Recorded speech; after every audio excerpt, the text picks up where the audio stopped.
Okay friends, let's start. Hi friends, ఎలా ఉన్నారు? ఆచార్య చాణక్యుడు ఒక అద్భుతమైన మాట చెప్పారు. ఒక పెద్ద సామ్రాజ్యాన్ని పడగొట్టడానికి వేల మంది సైన్యం అవసరం లేదు. ఆ కోట గోడకి ఒక్క చిన్న రంధ్రం ఉంటే చాలు. మన జీవితం కూడా ఒక సామ్రాజ్యం లాంటిదే. మనం రాత్రింబవలు కష్టపడి సంపాదిస్తాం, మన ఖజానాన్ని నింపుకుంటాం. కానీ ఆ సంపదను, ఆ సేవింగ్స్ని కాపాడుకోవడానికి మనం వాడే కవచం ఎంత బలంగా ఉంది. చాలామంది నా దగ్గర ఇన్సూరెన్స్ ఉంది కదా అని రిలాక్స్ అవుతారు. కానీ యుద్ధం మధ్యలో మన ఆయుధాలు పాడైపోతే ఎలా ఉంటుందో, ఆపద వచ్చినప్పుడు మన దగ్గర ఉన్న ఈ ఇన్సూరెన్స్లో కూడా చిన్న చిన్న లొసుగులు ఉంటే అది మన సంపదని నిలువునా ముంచేస్తుంది. అలాగే మనం కష్టపడి సేవ్ చేసిన డబ్బు తెలిసి తెలియక చేసిన ఒక చిన్న తప్పు వల్ల మొత్తం పోతే మనం ఏం చేయగలం? మనం ఏమీ చేయలేం. మనం కష్టపడి దాచుకున్న ఆ సేవింగ్స్కి అసలు తెలియకుండా పడే ఆ చిన్న కన్నం ఏంటి? మన ట్రెజరీని దెబ్బతీసే ఆ ఇన్విజిబుల్ ఎనిమీస్ ఎవరు? చాణక్యుడి ఆర్థిక నీతితో మన సంపదను ఎలా కాపాడుకోవాలో ఈరోజు మనం ఒక 8 కథల ద్వారా సింపుల్గా తెలుసుకుందాం. సో ఇంకా ఆలస్యం చేయకుండా వీడియోలోకి వెళ్ళిపోదాం, పదండి.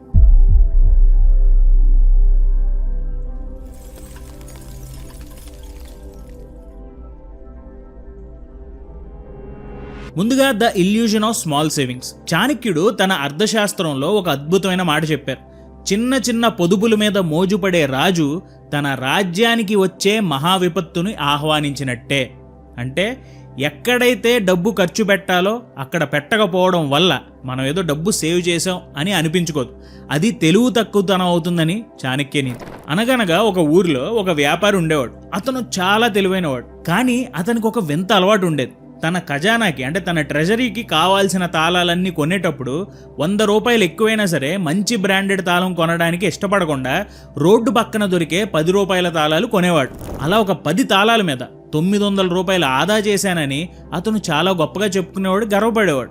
కానీ ఒకరోజు రాత్రి ఒక దొంగ వచ్చి ఆ రోడ్డు పక్కన కొన్న తాళాన్ని ఒక దెబ్బతో పగలగొట్టి ఆ ట్రెజరీలో ఉన్న లక్షల రూపాయల సంపదని పట్టుకుపోయాడు. ఆ వ్యాపారి ఆదా చేసిన 900 ఇప్పుడు తను పోగొట్టుకున్న 1,00,000 రూపాయల ముందు ఎంత? తను చేసిన ఆ చిన్న పొదుపు తనని నిలువునా ముంచేసింది. కొంచెం ఆలోచిస్తే ఈ రోజుల్లో మనం కూడా ఇదే చేస్తున్నాం. చాలామంది డబ్బు ఆదా చేస్తున్నాం అనే భ్రమలో ఉంటారు. క్వాలిటీ లేని వస్తువులు కొని కొన్ని రూపాయలు మిగిల్చామని సంబరపడతారు. కానీ ఆ వస్తువు పాడైనప్పుడు లేదా దానివల్ల ఏదైనా ప్రమాదం జరిగినప్పుడు మీరు ఆదా చేసిన దానికంటే 10 రెట్లు ఎక్కువ ఖర్చు పెట్టాల్సి వస్తుంది. మీరు ఈరోజు సేవ్ చేస్తున్న ఆ 100 రేపు మీరు కట్టాల్సిన 1000 రూపాయల ముందు చాలా చిన్నవైపోతాయి. మీరు ఏ విషయంలో డబ్బు ఆదా చేస్తున్నారు అనేది చాలా ముఖ్యం. మీ సెక్యూరిటీ విషయంలో, మీ ఆరోగ్యం విషయంలో, లేదా మీ భవిష్యత్తును కాపాడే విషయాల్లో చౌకదారుల కోసం వెతక్కండి. ఆ చిన్న పొదుపు మాయలో పడితే మీరు జీవితాంతం కష్టపడి సంపాదించిన సంపద వేరే వాళ్ళ పాలవుతుంది. అందుకే అసలైన తెలివైన వాడు అప్పుడప్పుడు ఖర్చు పెట్టడానికి భయపడ్డు. మరి ముఖ్యంగా తన సంపదను రక్షించేది ఏదైనా సరే దానికి కొంచెం 1 రూపాయి ఎక్కువే ఖర్చు పెడతాడు. సో మనం కూడా డబ్బు ఆదా చేస్తున్నాం అనే భ్రమలో ఉండి సరిగ్గా ఇదే తప్పు చేస్తున్నామా లేదా అనేది ఆలోచించండి. ముఖ్యంగా హెల్త్ ఇన్సూరెన్స్ విషయంలో చాలామంది చేసే అతిపెద్ద పొరపాటు ఏంటో తెలుసా? కో పేమెంట్ అనే క్లాజ్ని ఎంచుకోవడం. ప్రీమియం మీద 1500 లేదా 2000 ఆదా అవుతుందని చాలామంది 20% కో పేమెంట్ ఆప్షన్ తీసుకుంటారు. ఉదాహరణకి రాజ్ అనే సాఫ్ట్వేర్ ఇంజనీర్ ఇలాగే 1800 ఆదా చేద్దామని కో పేమెంట్ తీసుకున్నాడు. కానీ 2 ఏళ్ల తర్వాత అతనికి సర్జరీ అయ్యి 2 లక్షల బిల్లు వస్తే ఆ ముందు చేసిన 1800 సేవింగ్స్ అతన్ని కాపాడలేదు. పైగా అతని జేబు నుండి 40,000 రూపాయలు కట్టాల్సి వచ్చింది. ఆ ఒక్క తప్పుడు నిర్ణయం వల్ల అతని 22 ఏళ్ల ప్రీమియం సేవింగ్స్కి సమానమైన వాల్యూని ఒక్కసారిగా పోగొట్టుకున్నాడు. చాణక్యుడు చెప్పినట్టు మీ సెక్యూరిటీ విషయంలో చౌకదారులు వెతక్కండి. మనం ఆ వ్యాపారిలాగే లేదా రాజులాగా మోసపోకూడదు అంటే మనం పాలసీలోని చిన్న చిన్న క్లాజెస్ని అర్థం చేసుకోవాలి. మనం పాలసీ తీసుకునేటప్పుడు కేవలం 10 లక్షల కవర్ అనే బయట హంగు చూస్తాం. కానీ ఆ పాలసీకి పునాది లాంటి రూమ్ రెంట్ క్యాప్స్ గురించి పట్టించుకోం. ఉదాహరణకి శ్రేయ అనే ఆవిడ తన పాలసీలో 5,000 రూమ్ రెంట్ లిమిట్ ఉన్న తెలియక 10,000 ఖరీదైన రూమ్లో జాయిన్ అయింది. కేవలం రూమ్ రెంట్ మాత్రం ఎక్స్ట్రా కడితే సరిపోదు. ఆ రూమ్ స్థాయిని బట్టి హాస్పిటల్ వారు సర్జన్ ఫీజ్, మెడిసిన్ బిల్లులు అన్నీ పెంచేస్తారు. సో ఏం జరిగింది? ఆమె పాలసీ ఉన్నా సరే 15,000 రూపాయలు తన జేబు నుండి కట్టాల్సి వచ్చింది. డిట్టో మీ ఇన్సూరెన్స్ కోటకి అసలైన రక్షణ. మనం ఆ శ్రేయలాగా మోసపోకూడదు అంటే మన రక్షణ కవచంలో, మన సెక్యూరిటీలో ఉండే ప్రతి చిన్న హోల్ని మనం చూసుకోవాలి. అందుకే నేను మీకు డిట్టో ఇన్సూరెన్స్ని రికమెండ్ చేస్తున్నాను. ఇన్సూరెన్స్లో మీరు గమనించని ఆ ఇన్విజిబుల్ ఎనిమీస్ని డిట్టో అడ్వైజర్స్ మీకు క్లియర్గా వివరిస్తారు. ఉదాహరణకి డిసీజ్ వైజ్ సబ్ లిమిట్స్. మీ పాలసీ 10 లక్షలైనా హార్ట్ సర్జరీ లాంటి వాటికి కేవలం 2 లక్షలు ఇస్తామనే హిడెన్ లిమిట్స్ని వీళ్ళు మీకు ముందే చెప్తారు. Waiting periods. పాలసీ తీసుకున్న వెంటనే అన్ని జబ్బులు కవర్ అవ్వవు. డయాబెటీస్ వంటివి 2 లేదా 4 ఏళ్ళు వెయిట్ చేయాల్సి ఉంటుంది. ఇక్కడ షార్ట్ వెయిటింగ్ పీరియడ్ ఉన్న ప్లాన్ ఎంచుకోవడంలో డిట్టో మీకు సాయం చేస్తుంది. Pre and post hospitalisation.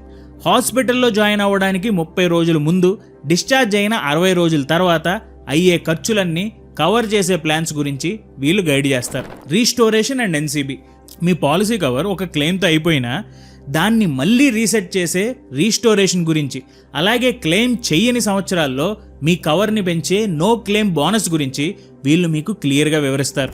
అలాగే డే కేర్ అండ్ డామిసిలరీ. 24 గంటల కంటే తక్కువ టైంలో అయ్యే ట్రీట్మెంట్స్ లేదా హాస్పిటల్స్ ఖాళీ లేనప్పుడు ఇంట్లోనే తీసుకునే చికిత్స కవర్ అవుతుందో లేదో కూడా డిట్టో వాళ్ళు మీకు క్లియర్గా తెలిసేలా చేస్తారు. సో ముఖ్యమైన విషయం ఏంటంటే డిట్టో అడ్వైజర్స్ కేవలం పాలసీ అమ్మడం మీద దృష్టి పెట్టరు. మీకు ఏది అవసరమో అది మాత్రమే, ఎలాంటి ఫేవరిజం లేకుండా, ఎటువంటి స్పామ్ కాల్స్ లేకుండా మీకు క్లియర్గా ఎక్స్ప్లెయిన్ చేస్తారు. సో ఇన్సూరెన్స్ మీరు తీసుకోవాలనే ఆలోచనలో ఉంటే కింద డిస్క్రిప్షన్లో ఉన్న లింక్ని క్లిక్ చేసి మీ కుటుంబం కోసం ఒక ఫ్రీ కన్సల్టేషన్ బుక్ చేసుకోండి. మీ ఇన్సూరెన్స్లో ఎలాంటి లూప్ హోల్స్ లేకుండా చూసుకోండి. The trap of proportional losses. చాణక్యుడు ఒక మాట అనేవారు, వస్తువు బయట రూపం చూసి మోసపోకండి, ఆ వస్తువు యొక్క అసలైన విలువ దాని వినియోగంలో ఉంటుంది. ఒక ఊరిలో ఒక వ్యక్తి తన సంపాదన అంతా కలిపి ఒక పెద్ద ఖరీదైన ఇల్లు కట్టాడు. ఆ ఇల్లు బయటికి చాలా రాజసంగా కనిపిస్తుంది, కానీ ఆ ఇంటి పునాదులు కట్టేటప్పుడు మాత్రం అతను చాలా పిసినారితనం చూపించాడు. పునాది లోపలే ఉంటుంది కదా, ఎవరికి కనబడదు అని చాలా తక్కువ రకం ఇటుకలు, సిమెంట్ వాడి ఆ పునాదులు నిర్మించాడు. బయటగది రాజమహల్లా కనిపిస్తుంది. అందరూ చూసి మెచ్చుకుంటున్నారు, అబ్బా సూపర్ ఉంది, తాజ్మహల్ రాజ్మహల్ అన్నారు. కానీ కొన్నాళ్ళకి ఏమైంది, ఒక చిన్న వర్షం పడింది. ఆ పునాది వీక్నెస్ ఉండటం వల్ల ఇంటి గోడలన్నీ పగుళ్ళొచ్చేసాయి. ఆ ఒక్క చిన్న పునాది తప్పు వల్ల అతను లక్షలు ఖర్చు పెట్టిన ఇల్లు మొత్తం పనికి రాకుండా పోయింది. బయట హంగుల కోసం అతను పడ్డ ఆరాటం లోపల ఉండాల్సిన అసలైన బలాన్ని దెబ్బతీసింది. దీన్నే మన తెలుగులో పైకి పటారం లోన లొటారం అంటారు. ఈ కథ మన జీవితానికి పర్ఫెక్ట్గా సెట్ అవుతుంది. మనం చాలాసార్లు బయటికి కనిపించే విలాసాల కోసం, బ్రాండ్ల కోసం ఆరాటపడతాం, ఎక్కువ ఖర్చు చేస్తాం. కానీ దాని తర్వాత ఈఎంఐలు చూసి దడుచుకుంటాం. మీరు ఒక కాస్ట్లీ వస్తువు కొన్నప్పుడు అది చూడటానికి బాగుంటుంది, కానీ ఆ వస్తువుతో పాటు వచ్చే మెయింటెనెన్స్ లేదా దాని వెనుక ఉండే హిడెన్ కండిషన్స్ మనం పట్టించుకోం. ఒక్కోసారి మనం తీసుకునే ఒక లగ్జరీ నిర్ణయం వల్ల దాంతోపాటు ఉండే మిగతా ఖర్చులన్నీ ఒక్కసారిగా పెరిగిపోతాయి. మీరు ఒక్క ఖరీదైన హోటల్ గదిని సెలెక్ట్ చేసుకున్నప్పుడు ఆ రూమ్ రేటు మాత్రమే కాదు, అక్కడ ఆర్డర్ చేసే కాఫీ నుండి భోజనం వరకు అన్నీ ఆ గది స్థాయిని బట్టే రేట్లు పెరుగుతాయి. చాణక్యుడు చెప్పినట్లు పునాది బలంగా లేని ఏ సామ్రాజ్యం అయినా కుప్ప కూలాల్సిందే. మీరు మీ ఫైనాన్షియల్ డెసిషన్స్ తీసుకునేటప్పుడు కేవలం బయటకు కనిపించే కంఫర్ట్ గురించి మాత్రమే కాకుండా దానివల్ల మీ లోపల ఉన్న ట్రెజర్కి, మీ సేవింగ్స్కి ఎంత నష్టం జరుగుతుందో కూడా లెక్క వేసుకోండి. ఆ చిన్న లగ్జరీ కోసం పడే ఆరాటం మీ మొత్తం ప్లాన్ని దెబ్బతీయొచ్చు. సో ఏ లగ్జరీ ఖర్చులు చేసేటప్పుడైనా అది మనం చేయగలమా లేదా అనేది ఆలోచించి తీసుకోండి. Next, the danger of hidden ceilings. శత్రువు బలం ఎంతో తెలియనప్పుడు యుద్ధానికి వెళ్ళడం ఆత్మహత్యతో సమానం అని అంటారు చాణక్యుడు. ఒక ఊరిలో ఒక ధనవంతుడు ఉండేవాడు. అతను తన ఇంటి చుట్టూ చాలా పెద్ద ప్రహరీ గోడ కట్టించాడు. తన ఆస్తిని కాపాడుకోవడానికి 100 మంది సైనికులను కూడా పెట్టుకున్నాడు. అతను ఏమనుకున్నాడంటే, నా దగ్గర ఎంత పెద్ద సైన్యం ఉంది కదా, నాకు ఎలాంటి ఆపద రాదు, నాకు తిరుగులేదు అని అనుకున్నాడు. కానీ ఆ సైన్యాన్ని పెట్టుకునేటప్పుడు ఒక కండిషన్ చూసుకోవాలి. ఆ సైనికులతో పెట్టుకున్న ఒప్పందం ఏంటంటే, శత్రువులు డే టైం వస్తేనే మేము కాపాడతాం, రాత్రి వస్తే మాకు సంబంధం లేదు అని ఆ క్లాజులో ఉంది. ఆ ఒక్క చిన్న కండిషన్ను అతను గమనించలేదు. సో ఒకరోజు మీరు ఎక్స్పెక్ట్ చేసినట్టే అర్ధరాత్రి దొంగలు పడ్డారు, సైనికులు అక్కడే ఉన్నారు, కానీ వాళ్ళు కదలలేదు. ఎందుకంటే వాళ్ళ ఒప్పందం ప్రకారం రాత్రి వాళ్ళు పనిచేయరు, ఆ లిమిటేషన్ వాళ్ళకు ఉంది. ఆ ధనవంతుడు తన దగ్గర 100 మంది సైనికులు ఉన్నారని మురిసిపోయాడు, కానీ వాళ్ళు ఎప్పుడు పనిచేస్తారు, ఎప్పుడు పడుకుంటారు అనేది చూసుకోలేదు. ఫలితంగా అతని ఆస్తి మొత్తం పోయింది. ఈ కథ మన ఆర్థిక జీవితానికి ఒక హెచ్చరిక. చాలాసార్లు మనం ఏదైనా ఒక సర్వీస్ లేదా వస్తువు కొనేటప్పుడు మనల్ని అందరూ అన్లిమిటెడ్ అనే భ్రమలో ఉంచుతారు, కానీ ప్రతిదానికి ఒక సీలింగ్ ఉంటుంది. ఉదాహరణకి మీరు ఒక పని కోసం ఒకరిని నమ్ముతారు, కానీ ఆ వ్యక్తి కొన్ని పనులకే లిమిటెడ్ అని మీకు లాస్ట్ మినిట్లో తెలిస్తే ఆ నష్టం మీరు భరించాల్సిందే. సో మీ సేఫ్టీ నెట్ లైక్ మీ ఇన్సూరెన్స్ కవర్ ఏదైనా సరే అందులో ఉన్న లిమిటేషన్స్ మీకు తెలియకపోతే అవసరమైనప్పుడు అది మీకు ఏమాత్రం సహాయపడదు. చాణక్యుడు చెప్పినట్టు మీ దగ్గర ఉన్న రిసోర్సెస్ మీద మీకు పూర్తి అవగాహన ఉండాలి. నా దగ్గర 10 లక్షలు ఉన్నాయి అని ధీమాగా ఉండడం కాదు, ఆ 10 లక్షలు అన్ని పరిస్థితుల్లోనూ మీకు అందుబాటులో ఉన్నాయా లేదా అదే ముఖ్యం. ఏ పనైనా చేసే ముందు దాని వెనుక ఉన్న ఇన్విజిబుల్ సీలింగ్స్ని ముందే గుర్తించండి, లేకపోతే యుద్ధం మధ్యలో ఆయుధాలు లేని సైనికుల్లా మిగిలిపోతారు. నెక్స్ట్ నాకు బాగా నచ్చిన point, handling envy of relatives. ఒక అడవిలో ఒక నెమలు ఉండేది. అది తన అందమైన పింఛాన్ని విప్పి నాట్యం చేస్తుంటే అడవిలోని జంతువులన్నీ చూసి మురిసిపోయేవి.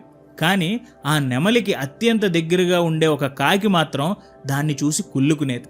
వీడింత అందంగా ఉన్నాడేంటి, అందరూ వీడినే పొగుడుతున్నారేంటి అని లోపల కుళ్ళుతో రగిలిపోయేవాడు. ఒకరోజు ఆ కాకి నెమలి దగ్గరికి వెళ్ళి, నువ్వింత అందంగా నాట్యం చేస్తున్నావు కదా, ఒక్కసారి నీ కళ్ళు మూసుకుని నాట్యం చెయ్యి, అప్పుడు ఇంకా బాగుంటుంది, నీకు ఇంకా ఆనందంగా ఉంటుంది అని ఒక సలహా ఇచ్చింది. అమాయకపు నెమలి కళ్ళు మూసుకుని నాట్యం చేయడం మొదలుపెట్టింది. అదే సమయంలో ఆ కాకి మెల్లగా వెళ్ళి నెమలి ఈకలను ముక్కుతో పీకేయడం మొదలుపెట్టింది. నెమలి కళ్ళు తెరిచి చూసేసరికి దాని అందం దెబ్బతింది. ఆ కాకి కావాల్సింది అదే, నెమలి నాట్యం చేయకుండా ఆపడం కాదు, ఆ నాట్యం చూసి జనాలు పొగిడే ఆ అందాన్ని చెడగొట్టడం. చాణక్యుడు ఒక కఠినమైన నిజాన్ని చెప్తారు, పాలు ఇచ్చే ఆవుకు కూడా గడ్డి మీద ఆశ ఉంటుంది. అలాగే నీ ఎదుగుదలను చూసి నీ సొంత మనుషులు అసూయపడటం సహజం. మీరు ఆర్థికంగా ఎదుగుతున్నప్పుడు మీ చుట్టూ ఉన్న బంధువులు కూడా ఇలాగే ప్రవర్తిస్తూ ఉంటారు. మీరు కష్టపడి పైకొస్తుంటే ఆ కష్టాన్ని ఎవరు చూడరు, కానీ మీ దగ్గరకు వచ్చే డబ్బుని హోదాని చూసి అదృష్టం కొద్దీ సెటిల్ అయిపోయి వీడికి అంత సీన్ లేదు అని మాటలు అంటుంటారు. సో చాణక్యుడు ఏమంటారంటే, ఇలాంటి అసూయపడే వారిని చూసి బాధపడటం మానేయండి. మీరు చేయాల్సింది ఏంటంటే మౌనంగా ఉండటం. మీ ప్లాన్స్ ఏంటో, మీ తర్వాత అడుగేంటో ఎవ్వరికి ఎప్పుడూ చెప్పకండి. మీ సంపదని ముఖ్యంగా మీ చుట్టుపక్కల ఉన్న మీ దగ్గరగా ఉండే వాళ్ళకి ప్రదర్శించకండి, షో ఆఫ్ చేయకండి. ఎందుకంటే మీ సంతోషం వారి కళ్ళల్లో మంటను పుట్టిస్తుంది. చాణక్యుడు చెప్పిన పరిష్కారం ఒకటే, నువ్వు ఎవరినైనా ఉద్ధరించాలి అని అనుకుంటే నీ సంపదతో చెయ్యి, కానీ నీ ఎదుగుదలను చూసి అసూయపడే వారికి మాత్రం నీ వ్యూహాల్ని, నీ ప్లాన్స్ని ఎప్పుడు చెప్పకు. బంధువుల అసూయని దాటుకుని వెళ్ళడమే అసలైన విజేత లక్షణం. Waiting for the crisis. నిప్పంటుకున్నాక బావి తవ్వడం మొదలుపెట్టేవాడు తెలివైన వాడు అనిపించుకోడు. ఒక ఊరిలో ఒక రైతు ఉండేవాడు. అతనికి తన పొలం అంటే ప్రాణం, కానీ బద్ధకం కూడా ఉంది. వర్షాకాలం వస్తుంది అనగానే ఊరిలోని మిగతా రైతులంతా వాళ్ళ పొలం చుట్టూ గట్లు కట్టుకుని నీరు నిలువ ఉండకుండా జాగ్రత్తలు పడ్డారు. కానీ ఈ రైతు మాత్రం ఇప్పుడే కదా వర్షాలు మొదలయ్యాయి, ఇంకా టైం ఉంది కదా, అవసరమైనప్పుడు చూద్దాంలే అని నిర్లక్ష్యంగా ఉన్నాడు. ఒకరోజు రాత్రి భారీ వర్షం పడింది. చూస్తుండగానే పొలం అంతా నీట మునిగిపోయింది. అప్పుడు ఆ రైతు కంగారుగా గట్లు కట్టడానికి వెళ్ళాడు. కానీ అప్పటికే ప్రవాహం పెరిగిపోయి అతను ఏమీ చేయలేకపోయాడు. అతను పడ్డ ఆ చిన్న బద్ధకం లేదా ముందు చూపు లేకపోవడం వల్ల ఆ సంవత్సరం పంట మొత్తం నాశనం అయిపోయింది. మన ఫైనాన్షియల్ లైఫ్లో కూడా మనం చేసే అతిపెద్ద పొరపాటు ఇదే. ఏదైనా సమస్య వస్తే చూద్దాంలే అని వాయిదా వేస్తుంటాం. కానీ కొన్నిసార్లు మనం ఆ సమస్యని ఎదుర్కోవడానికి సిద్ధంగా ఉన్నా మనకు అందాల్సిన సాయం అందడానికి సమయం పడుతుంది. చాణక్యుడు చెప్పినట్లు కాలం ఎవరి కోసం ఆగదు. మీరు అనుకున్నట్లు కాలం నడవదు. చూద్దాంలే చేద్దాంలే అంటే లాస్లో పడేది మనమే. మీరు ఏ ప్లాన్ చేసుకున్నా ఇప్పుడు బానే ఉంది కదా, తర్వాత చూద్దాం అనే ఆలోచన చేయకండి. మీరు అనుకున్న ప్లాన్ ఈ రోజు ఇప్పుడు చేయగలరు అంటే ఆ క్లారిటీ ఉంటే ఇప్పుడే చేయండి. రేపు ఏమైనా అవ్వచ్చు. సో రేపటి మీద మనకు ఎలాంటి భరోసా లేదు. పని ఉంటే ఇప్పుడే చేసేయండి. Next point, the power of restoration. ఒక అడవిలో ఒక ఉడత ఉండేది. అది రాబోయే చలికాలం కోసం చాలా కష్టపడి కొన్ని గింజలను తను ఉండే ప్లేస్లో దాచుకుంది. ఒకరోజు అకస్మాత్తుగా ఆ ఉడత ఉండే ప్లేస్లోకి ఒక ఎలుక వచ్చి ఇది దాచుకున్న గింజలన్నీ తినేసింది. పాపం ఉడత దగ్గర ఇప్పుడు ఏమీ లేదు. కానీ ఆ ఉడత చాలా తెలివైంది. అది కేవలం ఒకే చోట గింజలు దాయలేదు. అడవిలో వేరు చోట్ల 4-5-6 చోట్ల గింజలను దాచిపెట్టింది. ఒక చోట ఖజానా ఖాళీ అయినా ఇంకో చోట గింజలు దాన్ని కాపాడాయి.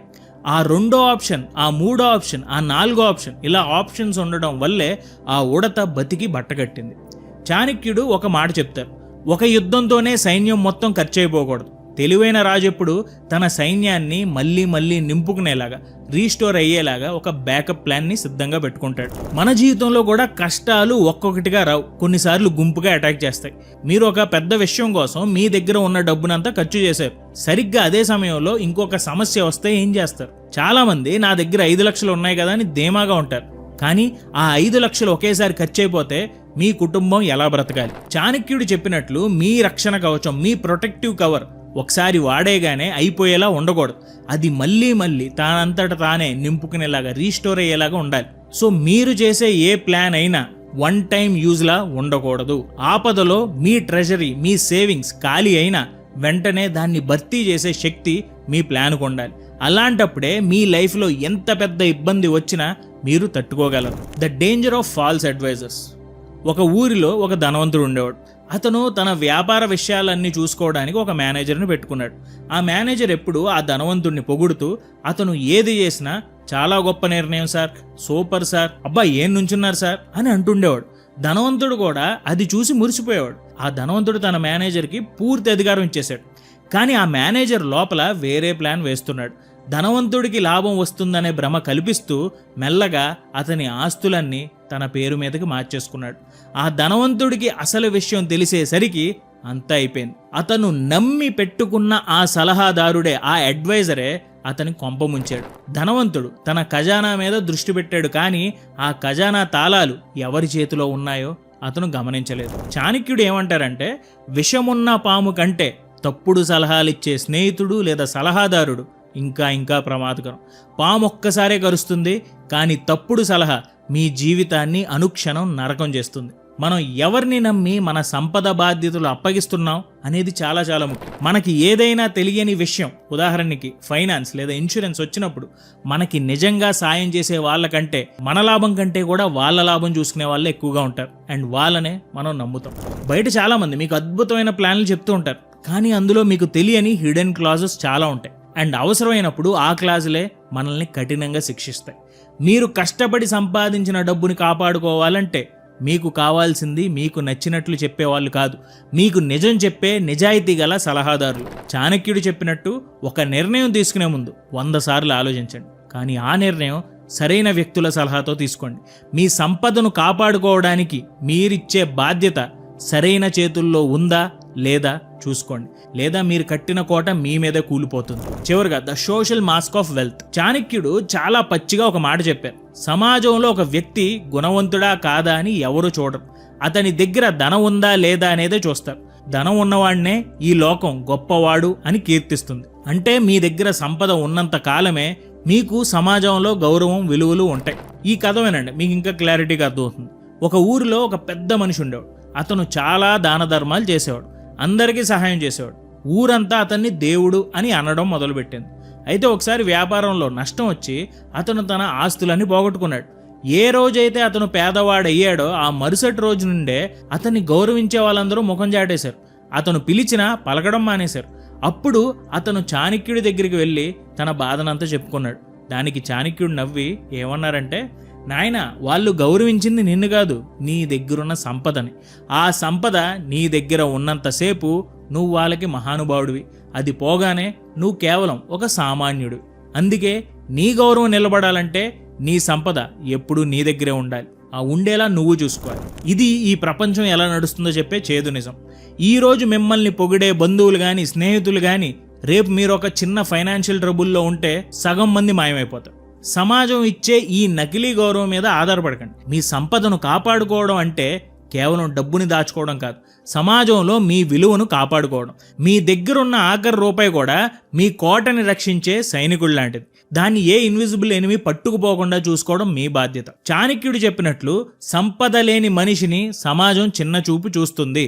ఆ పరిస్థితి మీకు రాకుండా ఉండాలి అంటే మీ సంపదకు ఒక బలమైన ప్రొటెక్షన్ ఉండేలా మీరు చూసుకోవాలి. సో ఆచార్య చాణక్యుడు కొన్ని వేల ఏళ్ల క్రితమే ఈ విషయాలన్నీ చెప్పాడు. అండ్ ఈ విషయాలు ఇప్పుడు కూడా మనకి పర్ఫెక్ట్గా ఉపయోగపడుతున్నాయి. మనం సంపాదించిన డబ్బు ఎంత అనే దానికంటే దాన్ని మనం ఎంత బలంగా కాపాడుకుంటున్నాం అనేదే రేపు మన ఫ్యూచర్ని నిర్ణయిస్తుంది. మీరు కూడా ఆ చిన్న పొదుపు మాయలో పడి మీ ఫైనాన్షియల్ ఫోర్ట్ని ప్రమాదంలో పడేయకండి.